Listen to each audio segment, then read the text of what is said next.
Alright, real quick, we about to get into the deck profile, but before that, I'm giving away stuff, so I'm gonna give away this cool mat right here with 2 packs.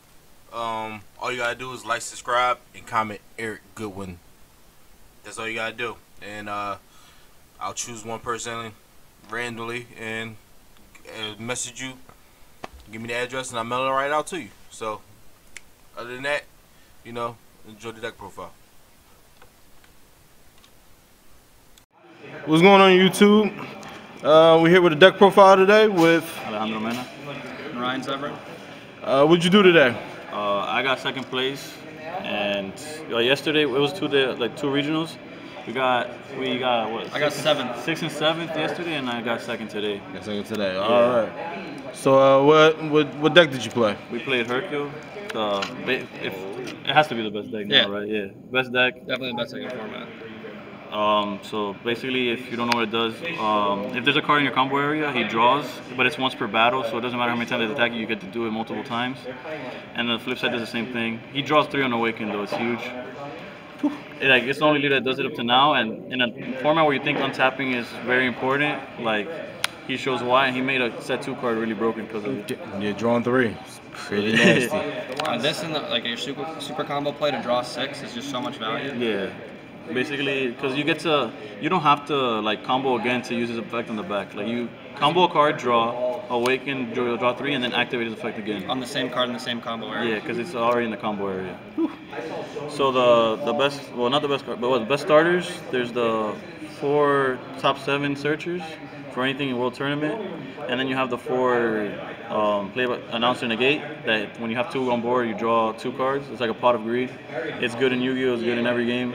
If you see draw, it's just great, and it's great to see them early because of the win con basically. Yeah, and was it the top 7 one? That's pretty much just what you want to mull for, because there's no proactive plays in the early game, so that just helps you speed up your deck and actually do stuff on your own turns in the early game. I wouldn't say hard mulligan for it, but you want to see it. If you don't, you're literally passing. It happened against you, where I literally passed 5 turns without doing anything. Yeah, pretty much it wants to be. Yeah, then pretty much want to start. The best part of the deck was the Beyond Darkness Demigra. Shout out to Chris Welch. Yeah. This card, day 1, Ryan was like, I don't know, low key, you might want to use it. He made played it down. This card's insane. The mirror is now who gets this out first. Obviously, there's ways to play around it, but the card just speaks for itself. You have already 8 black cards alone in the deck. You just throw more into the names, and it's just it's easier to bring out than you think when you read it. Yeah, which is what I messed up on when they first told me about it. So what do you tap 6 or? It's tap 5 and 7 black cards in drop area. And you just rip 4 cards out of there. Nasty. And if he stays on the board, he can do it again. Oh yeah, he's Dark Overwhelm, so he doesn't leave afterwards. He just stays there. That's nasty. For a second win con, since he's only a 1-of, by game mechanics, we played it 1 full shrouded. This guy's insane. Another one, it was last minute, oh, you might want to main 1. It's really good in the mirror. It's good in the mirror. Both of these cards, they're meant for the mirror, but they're so huge against every matchup, whether it's androids. Storm is the only one that you don't get the energy for these guys, but your deck just beats it. Beats it naturally. With the leader. The leader beats it. Storm's worst matchup. Yeah. And then just for extra black cards, because you're not always going to go against Hercule, we have Matt saying for the Storm, and then Mirror is just the best, one of the best finishers. This guy was also I played announcer today. And this guy was just putting so much work. Multiple times I played him, I could get 3 1-drops and a Krillin off the board, or a Goku Ub and 2 1-drops, so something like that. It just got so much value. Yeah, and then many opponents, if you go to 1 or 2, if they don't have the negate, it's just auto win. Yeah, especially in the mirror match, you can counter negates because you obviously know the list. They play 4 of these negates and maybe Reese's Coercion. Yeah. So you can judge the negates and just base it off that. And you don't have a negate, or you probably don't have a negate, and you go for a game. It won me 2 games straight out. Yeah, and this ratio is versatile. I feel these have to be, but these could be maybe a Fu, 1-1-1. I played 1 Scientist Fu in here as the other spot, but mirror probably would have been better. Scientist was pretty crap all day. Yeah, there's a few situations. Yeah, but you draw enough with the deck. In my last round after playing against a Zeno opponent, it was amazing. And versus Cell Chain, it was amazing. But versus the mirror match, it was horrible. Yeah, so I would side it. I have it in the side for Zeno decks and the Cell. Then I played a bunch of 3-ofs, which is 3 of Pan, self-awaken. You only need to see one because she bounces herself out at the end. A lot of matchups you don't even have to see her. Yeah, she's usually mana as well because you need to see blue mana. Yeah. Then you have the combos with the 3 Goku, 3 U. These guys are insane. They're nutty. Combo's just nasty. This is the only thing that I would possibly consider changing to 4 and 4, but because I sided with the 4th copy in a lot. But at the same time, the 3 ratio worked out really well for consistency. The 4th was just added for the mirror match. So because the Demigra and Fu are obviously your win conditions in the mirror match. But like, if you don't draw these, it comes down to who Goku oobs more or who Goku oobs in the right, like the correct Goku oobs. Yeah. So having another copy helped in the mirror match and reverse like any deck that just built a lot of 20k bodies, like first Pan.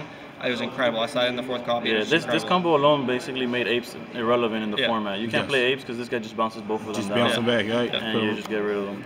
The other combo that we played was the triple Trunks and triple.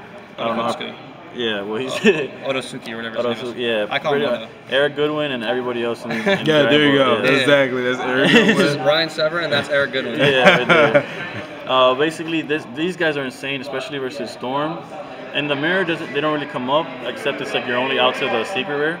I usually sided them out. You don't get to keep them much because they just pick them off. It's like he just hopefully you pops draw them anything, after. right? But yeah, when he's on board, he comes in for free, and he just puts them in the bottom of your deck. It helps with deck out as well. It doesn't come up as much, but it does. And you pop any card. It doesn't have a limit. Obviously, with Barrier, you can't touch it.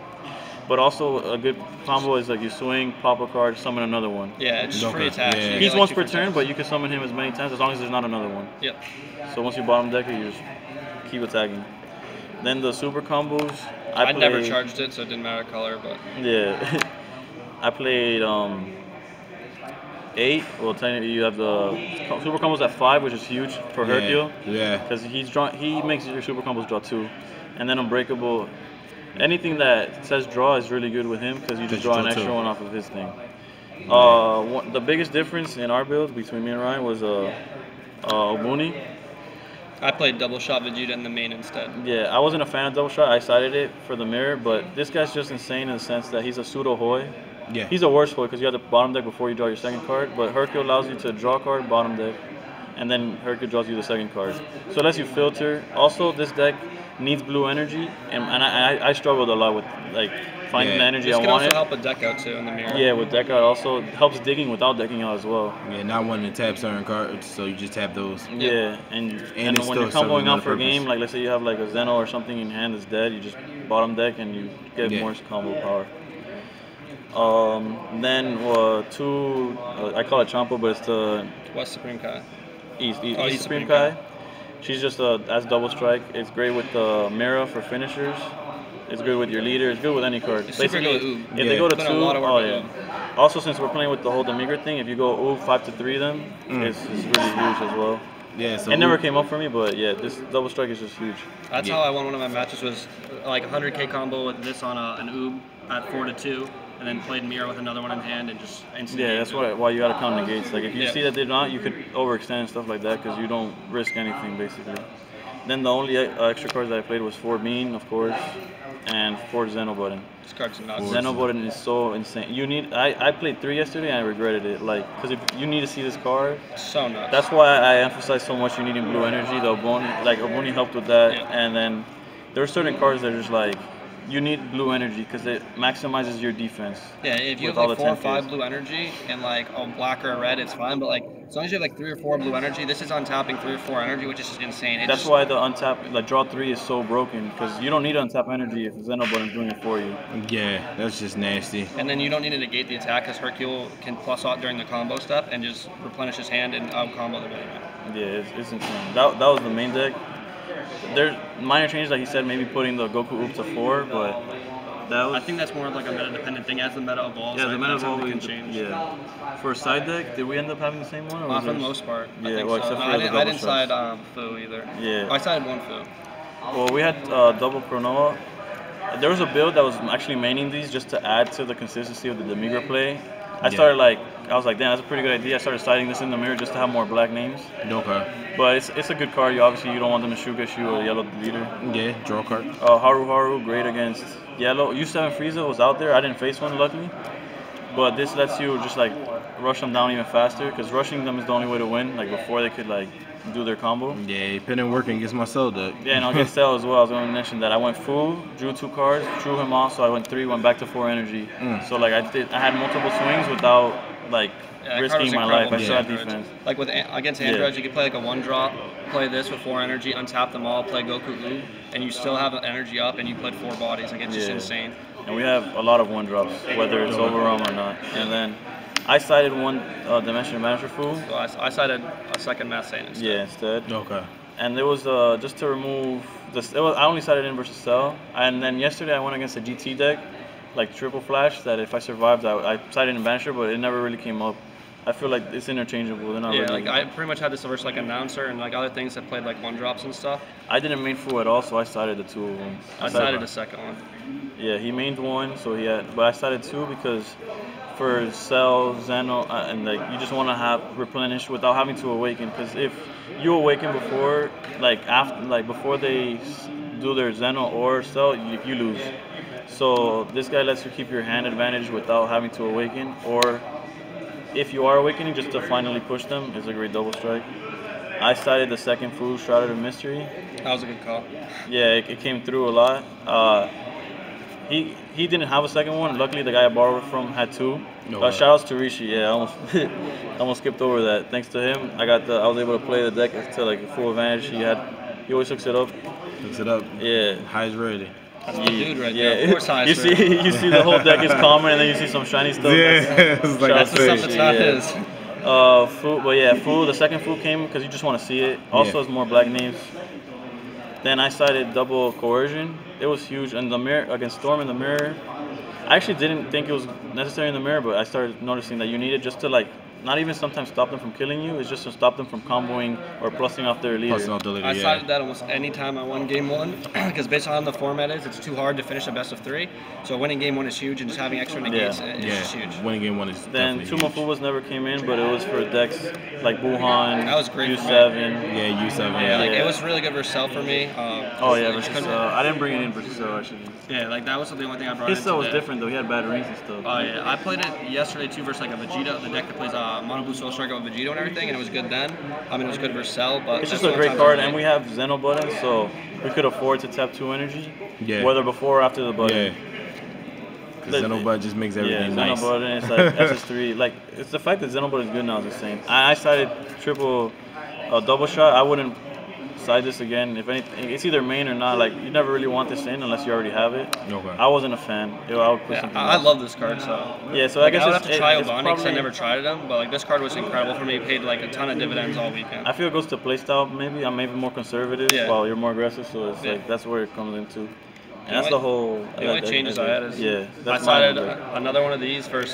So you sided the 4th. Yep, versus the U7 deck. So if you don't see it, you instantly lose. I agree with that. I didn't think of that. I sided a second, third copy for the mirror match and pan and stuff like that, just because I took out the Trunks out of Kotsku and just added an extra copy. I sided these 2. These were horrible. And every time I saw my opponent either play it or charge it, I felt comfortable. I was like, okay, so their build is not as optimal. Like I put in the side deck because yesterday when people played on me in the mirror, it was annoying. But then like every time they played on me, I won. So I was just like, I'm never siding this in. The main deck just works the way it works, and you don't want to change the main deck too much because it's just gonna mess up the flow of your deck. I played it yesterday. It was hard. When they were playing this as a 5, that meant they weren't playing this. So if they wasted their 5 on this, I would use my 5 on this. Kill this so it doesn't bother me anymore, and take 3-4 cards from their hand. Like they can't win after that. I'm pretty sure that was it. Like the difference. Those are the differences I played. Yeah. So shout out to Welsh for like the idea. Watch out. Chris Welch, he made the deck, tested it for months. Goodwin spoiled it. That guy over there ruined it all. At the end of the day. Wait, that's what we're doing? Shout out to Rishi for hooking up with the cards. I couldn't play without. Like basically, he's the reason I was able to play the deck to the best. Shout outs. Well, I got to shout him out because like that. Basically, everything like the ideas. What Welsh was giving to him, he was like he was trusting it with me. I was in a good one. I wasn't giving it out. I feel like T for T, of course. Yeah, T for T. There was something like T for T. Our D team, shout out to Robin and all that stuff for sponsoring. It was really fun. I hadn't had fun in DBS in a while. Finally, like Hercule it seems It's a brain fun dead, deck. but you need to know what you're doing. I thought the whole event was great. Like I played 7 mirror matches, which were grindy. But Yeah. other than that, like the Because of matches that guy were over there. there were a lot of thinking. Yeah. But all right, let's go. We getting kicked out, so thank you, YouTube. Until next time, see y'all later. Thank you very much.